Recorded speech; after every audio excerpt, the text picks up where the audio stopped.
gente fala muito, a gente está vivendo um movimento que é completamente atípico de mercado, né, em termos de previsibilidade, em termos de visão de futuro. E as demandas se alteram muito, né, nesse período. A gente está vendendo muito medicamento, está vendendo pouco sapato.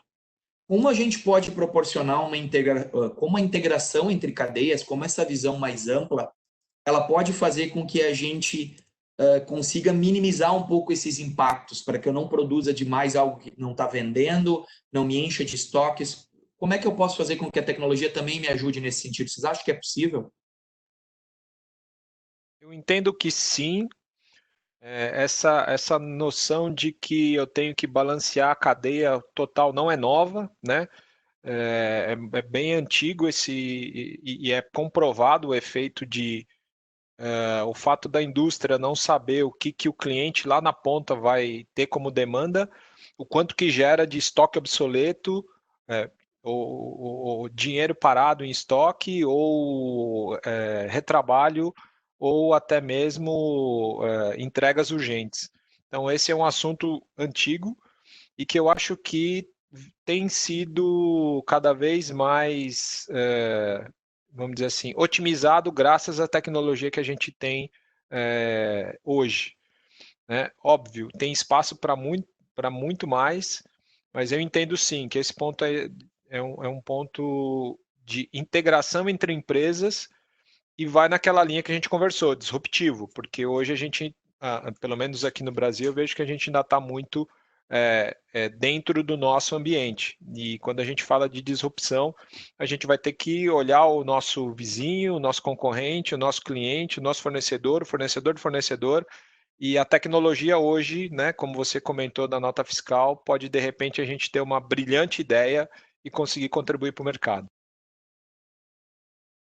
A gente estava comentando no início sobre a gente escolher os parceiros tecnológicos que permitem uma integração, né? E acho que isso vai bem ao encontro desse teu questionamento, né? Quanto mais integrado com os nossos parceiros a gente estiver, provavelmente a gente vai ter um tempo menor para conseguir se abastecer, a gente vai poder atuar com estoques mais baixos, eu não preciso ter um grande estoque se o meu processo ele é fluido, né? Então, acho que vai sempre da gente buscar os parceiros adequados. Quando a gente fala de indicadores, a gente não precisa esperar o mês acabar para olhar que a meta do mês não foi batida, né? Com uma semana de operação, com 2 dias de operação no mês, comparando com o mesmo período do ano passado ou com o mesmo início de mês do mês passado, a gente já tem uma tendência.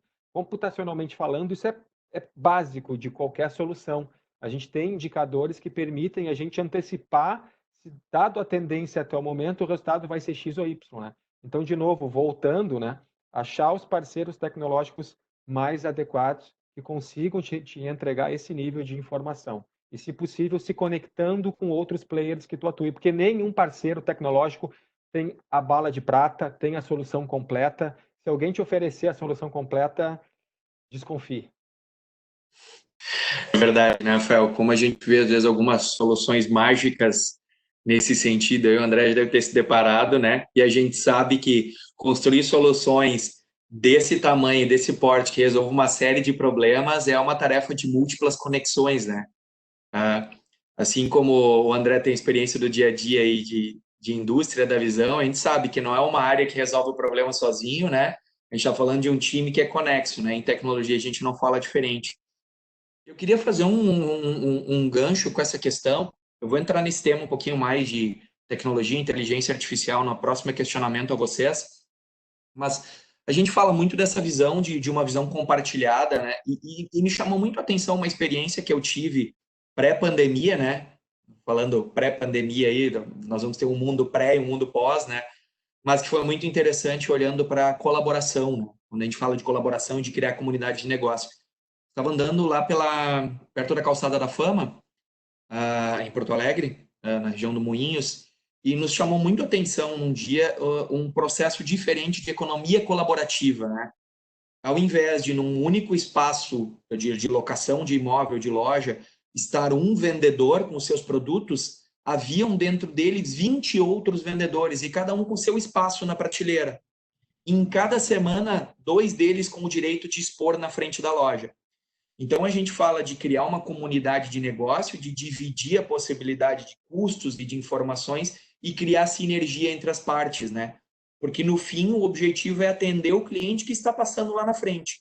E se eu puder captar ele através de uma oportunidade e ela virar outras 2 ou 3, eu acho que é o cerne de uma economia em colaboração que a gente precisa criar também, né?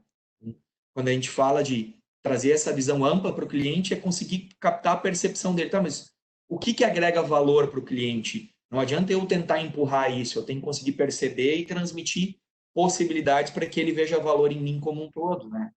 Então, eu queria trazer um pouquinho desse exemplo que me chamou muito a atenção quando se fala em colaboração e comunidade de negócio, né?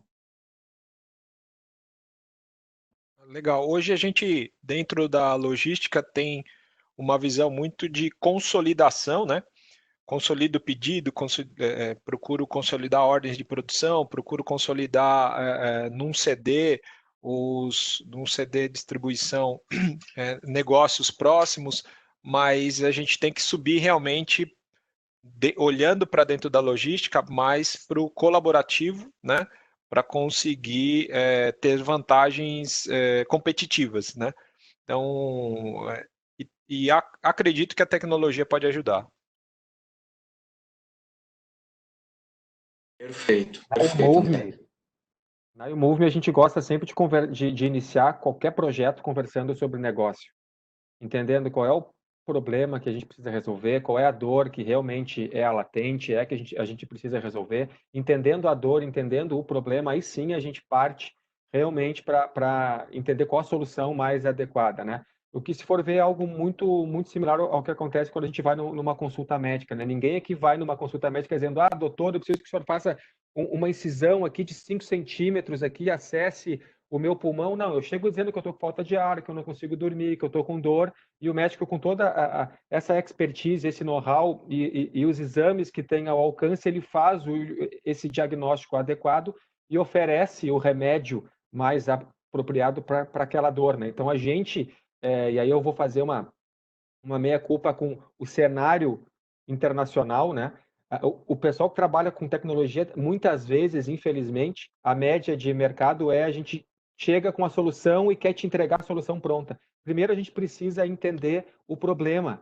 E aí sim, a gente, com os parceiros, eu vou repetir, com os parceiros adequados, se eu entendo o problema, eu vou criar uma solução específica para aquele problema. E mesmo que sejam as empresas, ambas são, por exemplo, transportadoras de entrega fracionada.